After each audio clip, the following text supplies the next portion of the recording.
Good evening, Council President Yamakaitis, members of the Council, family, friends, and residents of the great city of Linden. As I begin my State of the City address, I would like to thank each of you and wish you all a happy and healthy new year. I would have preferred to see you all in person, but however, due to COVID restrictions, much to my chagrin, we'll have to do this virtually.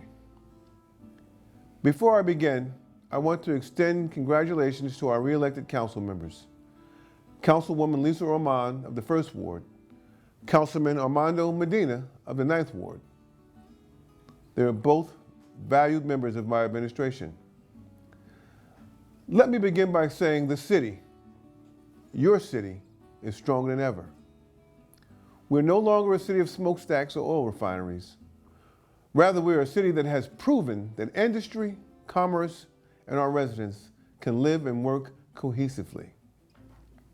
We have proven it is not merely improving the past, it is moving forward toward the future. It is a great honor to come before you this evening as Linden's mayor. Our goal shall always be to keep the best interests of our valued residents in the forefront of our minds. You will always be the shining light that guides us. What I hope to provide, and what you have every right to expect, is this administration's most dedicated efforts for the betterment of the residents of our city. My goal has been, is, and shall always be to focus on the taxes our residents pay. In this most important aspect, I am more than proud that our city taxes, along with our garbage and sewer taxes, have not been raised for the last 5 years. To my knowledge, there is no other city in Union County, and perhaps this state, that can make that representation. It is important for our residents to know that we did this without layoffs and without elimination of any essential services. Let me also mention our Linden Board of Education. Although this board is an autonomous body, I was able to share my vision of the tax burden with them and have received their full cooperation in keeping their part of the tax bill at a 0% increase. This is the 3rd consecutive year that they have accomplished this. Council and I applaud them for their efforts, and our appreciation goes out to them. The progress we have made in this area of taxation is not only for the present, but for future generations as well. The revenue from redevelopment has been a vital part in helping us achieve this goal.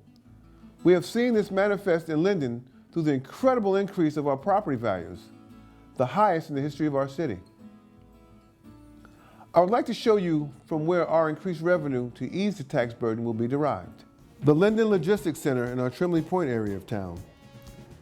This 4.1 million square feet of Class A warehousing already has 2 tenants, world-class distribution services, and a 2nd tenant, Peloton.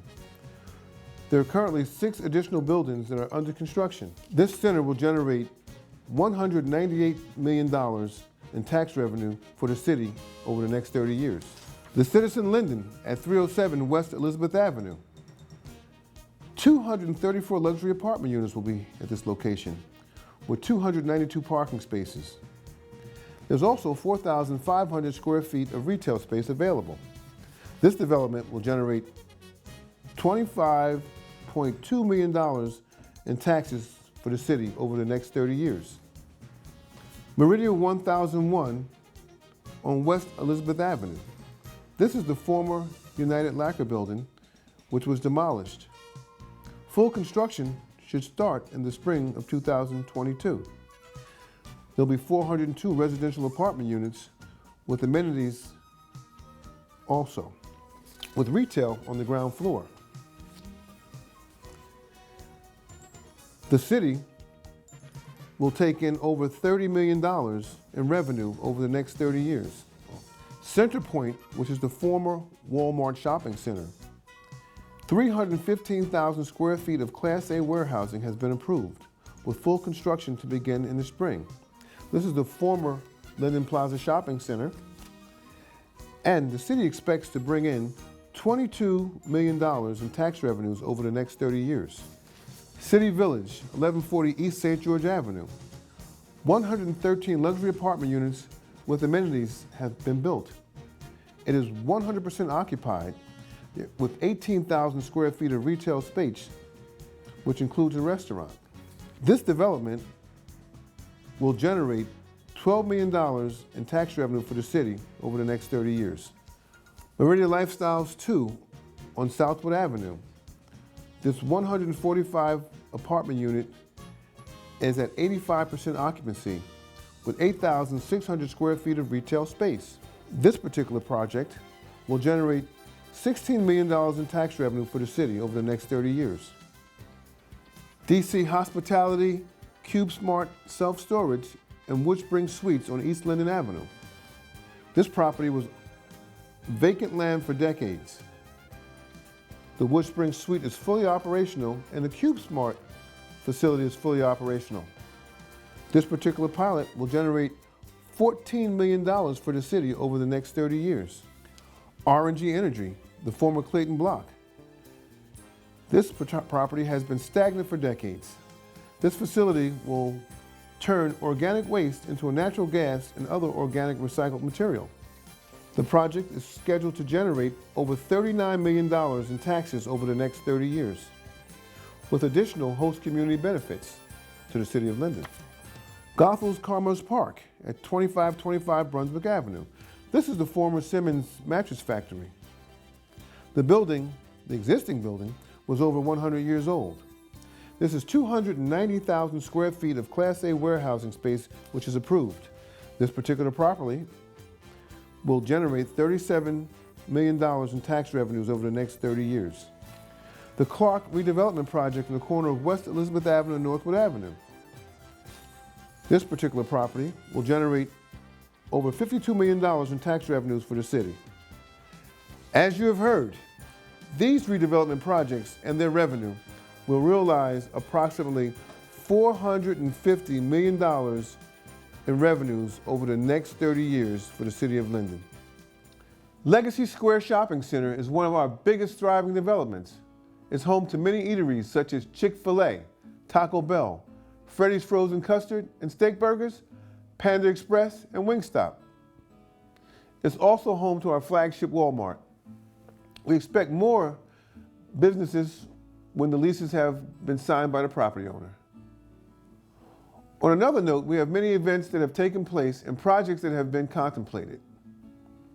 For the last several years, we have honored our hometown veterans by hanging banners on our light poles along Wood Avenue. These veterans have served and in some cases given their life in the service of our armed forces. We also host a dinner for these veterans and their families. This reception in their honor has been so well received that it has become a tradition, which we will continue. During this most difficult time, because of the pandemic, when people were not able to work and families had fallen on hard times, we were able to provide food and in many cases had it personally delivered. We did this through donations from our residents and corporate neighbors. The appreciation was overwhelming and the feeling was heartwarming. Another part of this pandemic that we addressed was how difficult it was to receive the vaccine and also the opportunity to be tested. Since May, we have provided a facility at our PAL building for easy access to the vaccine. Now, with the latest outbreak of the virus, we're offering availability to be tested at our JTG Recreation Center and our PAL building. Ensuring that we can continue to push the city forward, we have partnered with Pastor Pamela Jones and Communities in Cooperation for our Linden First program, where we host job opportunities for our residents. I'm very proud of our fire and police departments. During this pandemic, they have worked without concern for their well-being. The Chief of Police, Chief Hart, and his department continue to work diligently to keep our communities safe. I would like to thank the police for taking their time to host National Night Out and their other community policing programs. I want to thank the Chief of the Fire Department, Chief Haskell, and all our firefighters for enabling our children and their families to attend the Fire Prevention Night and their fire safety programs. What is of paramount importance is the protection of our children and our families, and I applaud both departments for their efforts. I would be remiss if I didn't mention the employees of our Public Works Department, who often work in very difficult conditions. I want them to know how much their efforts are appreciated. I point to the last hurricane that hit the Northeast, Hurricane Ida, and the work they did to restore our city back to normal. My sincere thanks to each department in our city.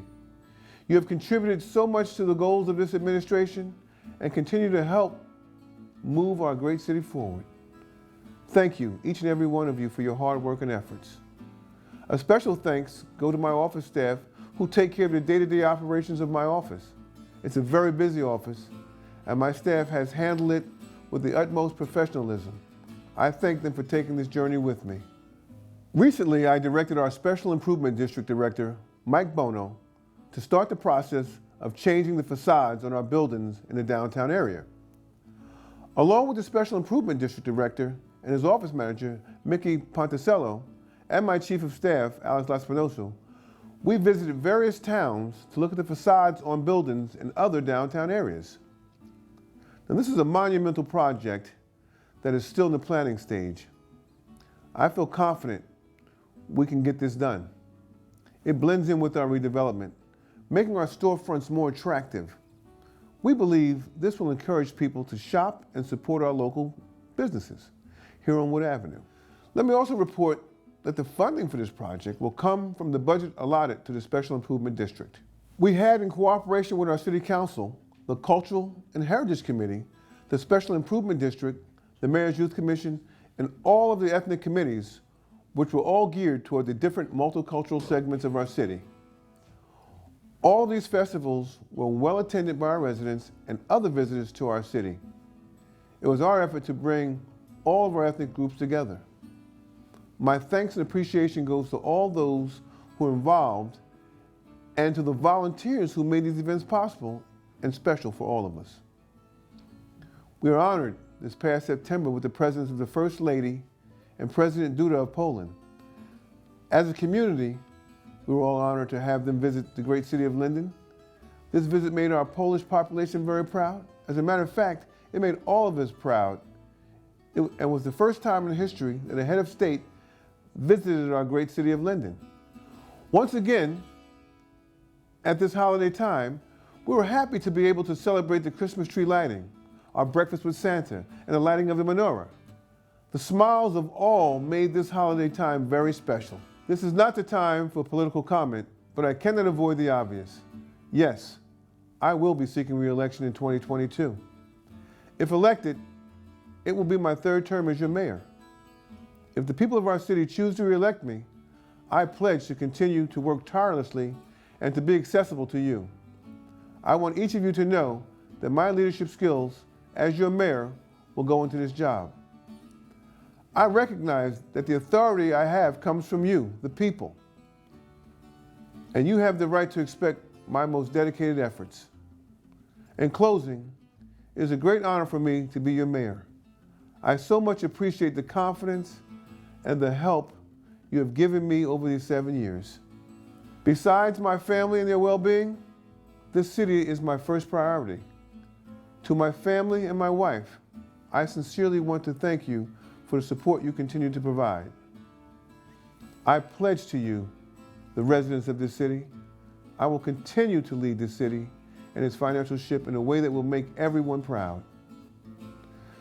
This is what I work to achieve, and I'll end by saying, I will always keep Linden first.